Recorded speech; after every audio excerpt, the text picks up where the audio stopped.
Hi everyone, my name is Junon. I have a health science background and I'm the author of the book Truth and Empathy: How to Find Your Soulmate.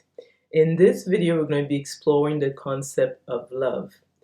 Most people have been exposed to different ideas about what love is. So we're looking at, let's say, movies, books, songs, and usually how it's portrayed is this sort of temper insanity, and sometimes behave in really strange ways so that they can keep this person in their lives as long as possible. Based on my experience as an energy worker, and also I've been writing about sexual health and relationships for about 13 years or so, I have a different perspective on the topic of love. So first is that when it's say you dive into like the world of energy work, is that uh, everything in the universe has a vibration. Whether it's an object, it's an idea, it's a person, and a person who is truly loving gives off a different type of energy. And that energy, because I'm an energy empath as well, is that it's a warm, calming, it's a type of energy that actually slows down your brain waves, slows down your breathing rate. It's a healing energy. Just being next to this person, you start feeling better, and they don't have to say anything. And let's say if you meet a person and you sense this soul energy coming out of them, is that it's not by accident, because it has to do with this person's level of spiritual evolution, and that also impacts how their brain is wired.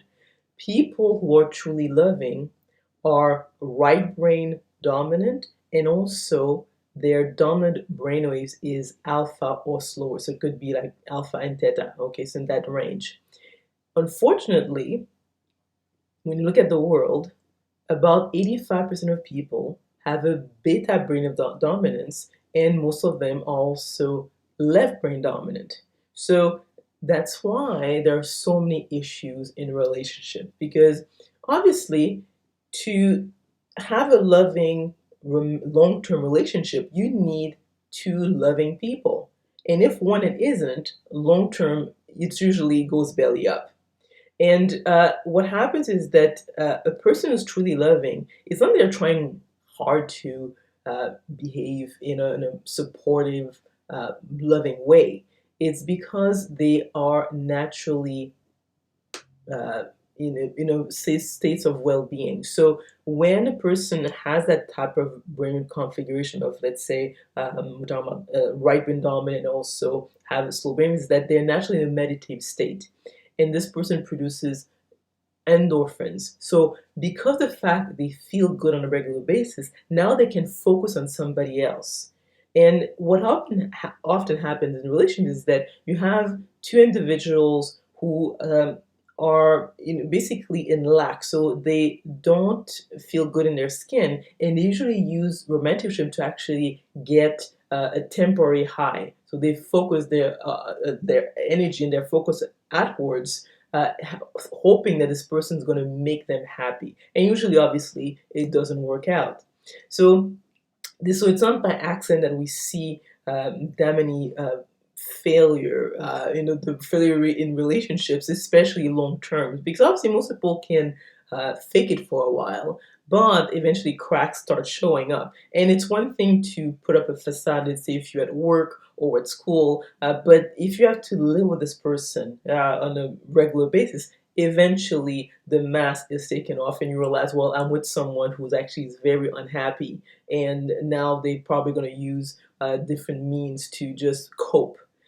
So it is again something that most people don't realize. It's not by accident that we have these issues in this world in terms of especially romantic relationships. So in other words, love is a frequency. It is a way a person's brain is wired, so that's why they give off this vibration. It's a level of awareness, so it's where the person in terms of their spiritual evolution. And in the book Power versus Force, the spirituality of David Ogden talks about that, and he says only 4% of the world population has this type of brain, or is at the loving level of awareness. So again, it's not by accident. And also, the other aspect is that this is something that people can work on. If someone is very dedicated and say, I want to become a loving person, I will strongly encourage this person to meditate on a regular basis. And I'm not talking about like,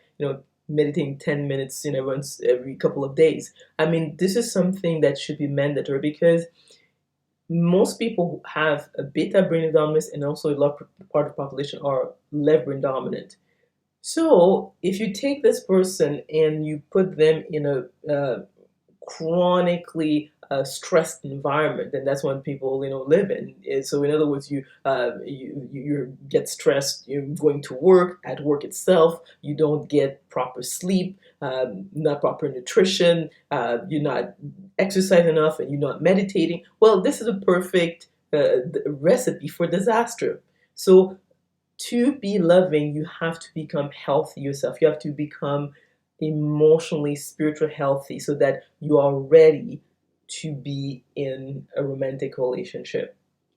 So that's what I wanted to talk about in this video. I trust that this was informative. If you enjoyed this video, click on the like button, subscribe to the channel, and we will talk soon.